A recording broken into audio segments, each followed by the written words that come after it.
The year is 2003. Agent 1 was killed in action, followed by every agent in MI7 getting killed when a bomb detonated during his funeral. With every agent dead, Britain is vulnerable to a plot to steal the crown jewels and a takeover of the British throne. We only have one final hope. No, not him. There we go. Hey, kinda looks like the last guy. Johnny English is a 2003 spy comedy film that is a parody of spy movies, specifically the Pierce Brosnan version of James Bond, which was the latest version at the time. It stars Rowan Atkinson as Johnny English, and it's actually based on Richard Latham, a character Atkinson played for a series of Barclaycard commercials where he's a bumbling spy that's like a mix of the first incarnation of Blackadder and Mr. Bean. In fact, English is Richard Latham. They just decided to rename him from the film as they figured the name didn't sound good enough for the big screen. Some gags from the commercials carried over to the film. Click it twice.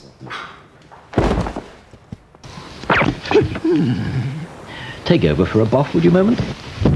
The film came after a slew of spy comedies in the late 90s and early 2000s, like Austin Powers and the Tuxedo. Though compared to those films, this film is much tamer with a PG rating. Mostly. This, like probably a bunch of movies I'm gonna cover later, was a childhood favorite of mine, mostly because I was, and still am, a Rowan Atkinson fan, having been introduced through Mr. Bean. But now let's see the film for its own merits without the lens of nostalgia, and see if it's still funny after all these years. In the film, Johnny is MI7's only agent up to the depths of the others, both of which was kinda his fault. He used to be a simple low-level agent who dreamed of being Agent 1, Britain's top agent, and his dream came true, because everyone else died. Pegasus, the head of MI7, assigns Johnny to protect the crown jewels from a plot to steal them, which he fails after knocking out the wrong guy and saving face by pretending to fight an assailant.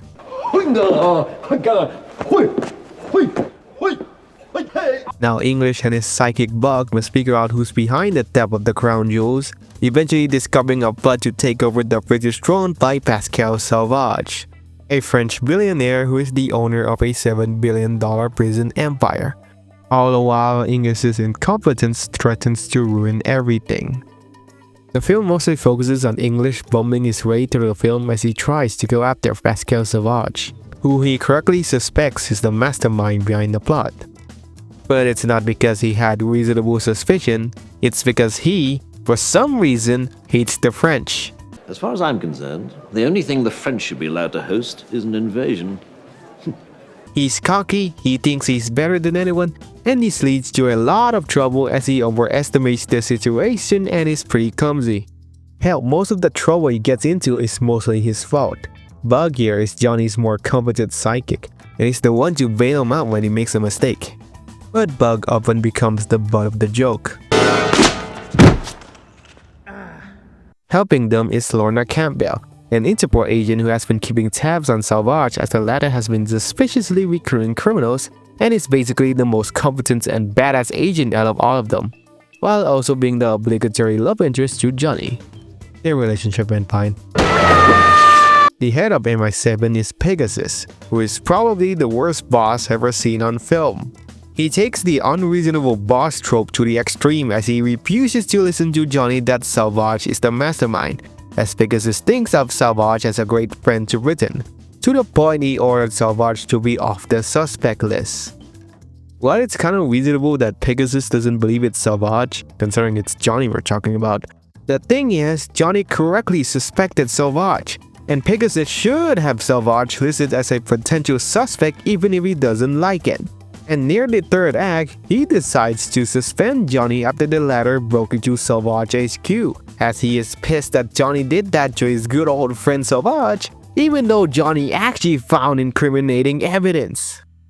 Then we got the man himself, Pascal Sauvage, played gloriously by John Malkovich doing a terrible French accent. I mean, I really cannot believe I've done this! Sauvage here is a descendant of British royalty whose family got thrown out of the line of succession, and now with a deep hatred for Britain, he plans to take over as king and turn Britain into a massive penal colony. Heh, penal. He wants the honor of the British to be desecrated and seen as an island of criminal scum. He started with his first plan where his men stole the crown jewels and then created a photorealistic mask of the Archbishop of Canterbury so an imposter could replace the real Archbishop and crown Salvage King. But after a series of events where Johnny manages to figure out his plans, Salvage decides to ditch his original plan by returning the crown jewels, burn that latex mask, and just have his men force the queen to abdicate by threatening her corgis. This later makes English a fool of himself as he still believes that Salvage is going with his original plan. Salvage here is a pretty fun villain. Malkovich clearly had a great time hamming it up as a French jerk, and it's fun to see him on screen. The film parodies a lot of the tropes and cliches in the spy genre. Instead of a suave agent and his plucky psychic and female love interest, the main character is incompetent, the psychic is basically his handler, and the female character is the most competent and badass character of them all. Most of the humor comes from Johnny bumbling his way through the movie, being too competent in his abilities, or accidentally doing something that bites him in the ass. In one scene, he gave a speech about how the thieves could have stolen the crown jewels, trying to look smart while being completely unaware of the giant hole behind him. Come up through the... I've got you, son! And in a scene in the climax, he tries to get the DVD that would reveal Salvage's plan to the world, but he unintentionally grabs the DVD of a recording of him lip-syncing to a song in the bathroom. A running gag is that his gun always fails. Like one time the magazine falls off, the slider pops up in another scene, and in the scene where English and Lorna confront Salvage in his chateau, it spews out literal crap because earlier English went off the sewer and then a massive torrent of shit fell over him. Even behind his incompetence, the film makes it clear that he is a man who tries his best. Like in one scene after he realized he accidentally infiltrated the hospital instead of Salvage's building and basically threatened a bunch of doctors, he cursed himself out outside the building. And when Pegasus suspended him, he got depressed and ashamed of himself. He may be an incompetent dumbass, but he is still determined to take down Salvage. The supporting characters have their moments too. Valgier is the MVP of the film. Despite the hell Johnny puts him through, he is still loyal and tries his best to help, even if it means getting up a sewer and getting covered in shit to save Johnny and Lorna.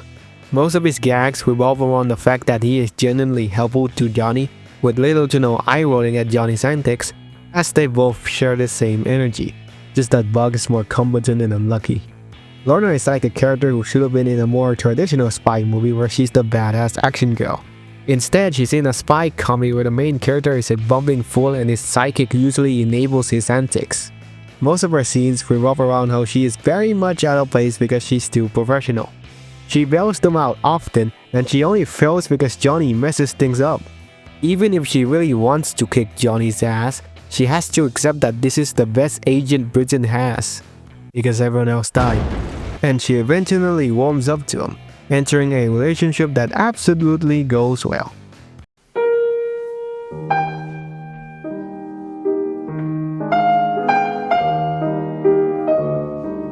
Besides the main cast and Malkovich's performance as Salvage, each minor character has their moments, like the henchmen, the queen, and the various background characters.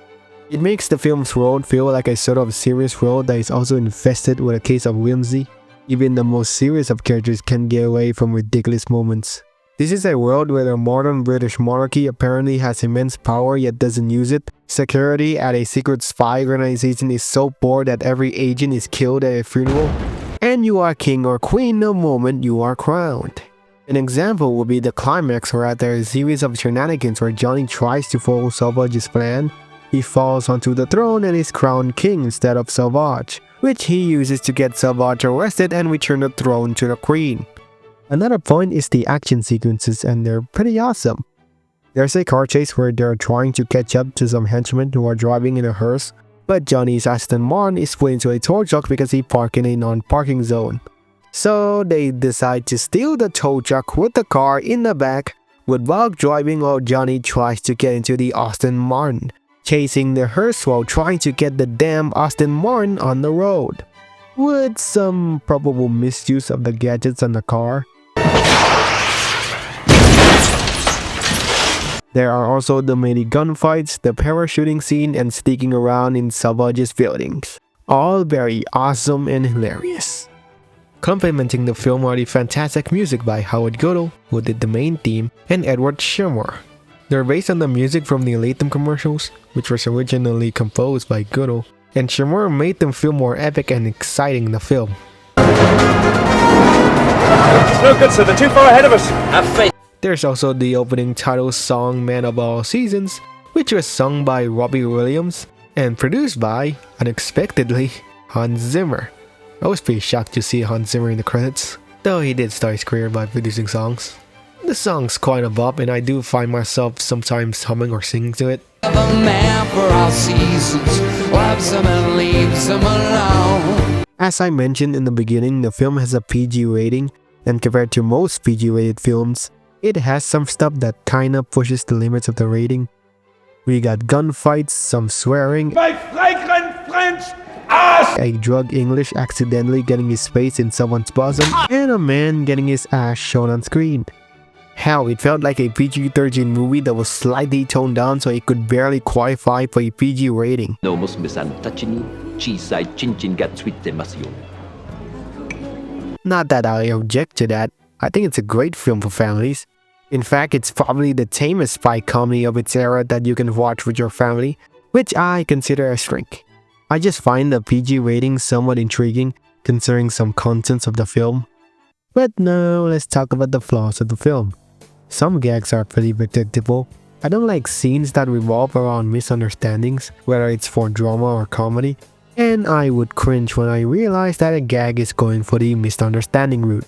Even then, it's often softened by the fact that the punchline is usually funny, and I feel that the third act of the film isn't as good as the rest of the film. This is where Johnny got suspended, and then he and Lorna infiltrate Sauvage's chateau in France where he's having a meeting with some crime lords.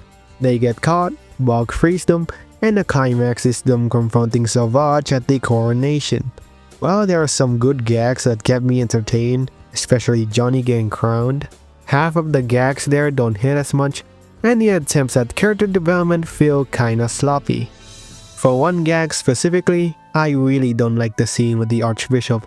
It's already a misunderstanding gag, and it kinda drags on for too long. The film's flaws are basically the typical moments in a comedy where you think the jokes aren't that funny. Some might find jokes I don't find funny, and some might find jokes I find funny not funny. It's a matter of taste. So for me personally, this is a pretty enjoyable film. Overall, Johnny English is a good comedy. It has a lot of good gags, interesting characters, good action, and clever deconstruction and parodies of spy movie tropes and cliches. It's a standard comedy romp where you put it on for some good old lighthearted fun to pass the day. It has some flaws, especially in third act, but they don't detract from the fun I had watching the movie. It's fun, it's hilarious, and it's awesome. It is a great part of Rowan Atkinson's filmography, and it's a clear recommendation for me. So yeah, that's it.